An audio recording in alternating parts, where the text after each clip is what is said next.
Okay, version out.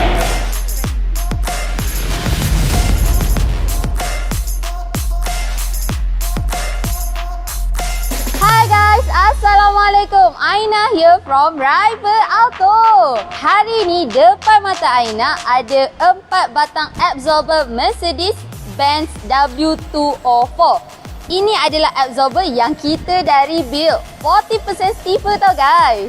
Absorber Mercedes Benz 204 ni adalah EDC absorber. So macam mana kita nak tahu bahagian depan dan juga belakang? Ini adalah absorber depan. Nampak tak? Inilah mangkuk dia dan spring dia akan berada di atas mangkuk ni. Aina nak share sikit EDC untuk bahagian absorber belakang ni. Ini adalah EDC dia tau. Dan absorber belakang dia ni tak ada mangkuk. Ha guys, so korang dah tahu kan EDC tu apa? So sekejap lagi Aina akan bersama our professional racer dari Reiber Auto untuk share more details dengan korang.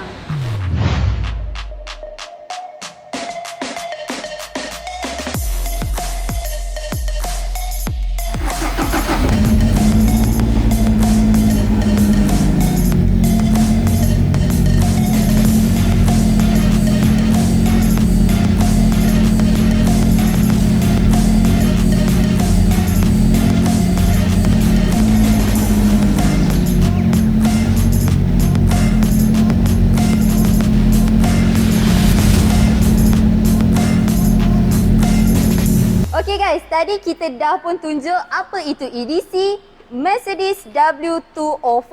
So now, Aina dengan Abang Asrul. Siapa Abang Asrul ni? Abang Asrul lah professional racer Reiber Auto tau. Dan dia adalah General Manager Reiber Auto. So Abang Asrul, kenalkan diri apa? Hai, Assalamualaikum. Saya Asrul. Saya bersama dengan Reiber Auto. Saya General Manager Reiber Auto dan saya dipertanggungjawabkan semua kereta-kereta yang kita rebuild, saya lah tukang test dia. Sama ada kereta you okey ke tak okey, saya akan certified. So nampak tak? Yang mana yang pergi test drive tu, itulah Abang Asrul. Korang jangan risaulah sebab kita ada professional racer yang test drive korang punya kereta. So Abang Asrul? Ya Aina. Okey, apa benda yang dekat belakang kita ni? Hari ni kita ada something special nak unveil to the public. Inilah dia kita punya device testing kit untuk suspension to check rebound and damping. Oh, maknanya kita guna benda ni untuk kita check lah. Yes. So kita akan test rebound tu betapa cepat atau laju. Apa yang kita ada hari ni adalah kita punya tester kit untuk test rebound and compression absorber tersebut. Apa tu compression and rebound? Nak tahu? Kejap lagi kita akan tunjuk dengan tester kit ni atau kita boleh buat simulation macam mana kita test rebound and compression absorber tu. Jadi Aina, hari ni abang nak tunjuk macam mana kita test compression absorber. Okey.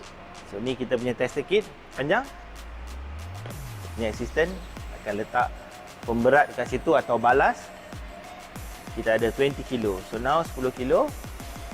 Kita akan add on lagi 10 kilo balas untuk tunjukkan dia punya compression. Absorber ni akan turun. Nampak? Oh. Inilah compression. Jadi apa yang berlaku kat sini Aina, kita nak tunjuk simulation. Kita punya absorber 40% stiffness. Kita akan load 20 kg. Kita punya load tu is by unit kgms. Jadi load 20 kilo kgms menunjukkan berapa rebound dengan compression tu tadi dia turun. Cantik je nampak. So itulah dia 40% kita yang viral sekarang ni. That's how kita simulate macam mana kita test 40% dan later akan tunjukkan satu lagi simulation. Mari kita tengok rebound dia pula macam mana. So abang panjang akan angkat kita punya balas. Aina tolong tekan kuat-kuat press hard. Kuat-kuat ya. Jadi kita akan tengok. Okay, now you lepas. Oh. Itulah rebound. Kenaikan tu tadi kita panggil rebound lah. Betul. I see. Jadi inilah dia rebound based on 40% stiffness yang kita buat untuk absorber yang ini. So guys, korang dah tahu kan beza compression dan rebound. So sekarang Abang Panjang nak buat apa ni? Okay Aina, apa yang kita nampak ni, ini adalah absorber yang belum buat 40% stiffness. Banyak akan mount dekat kita punya tester ni. Kita akan tengok compression and rebound sebelum 40%. Okay banyak, ready? Now kita akan letak load yang sama macam tadi. Ini tengok 10 kilo je compression dia, because kita 40% dia terus collapse. Oh, kiranya ini kalau original memang macam ni lah. Itulah dia jadi berbual-bual, dia lembut, dia absorber datang 40%. So, bila kita dah buat 40% stiffness, compression dia akan jadi cantik.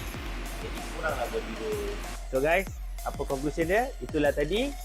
Rebound and compression 40% stiffer. Yes. Thank you for watching guys. For more details, You guys boleh pergi dekat YouTube channel kita, subscribe dan jangan lupa tekan butang notify tau. Untuk more details, you guys boleh pergi Facebook page Reiber Auto dan juga Instagram Reiber Auto. barulah boleh Whack the corner!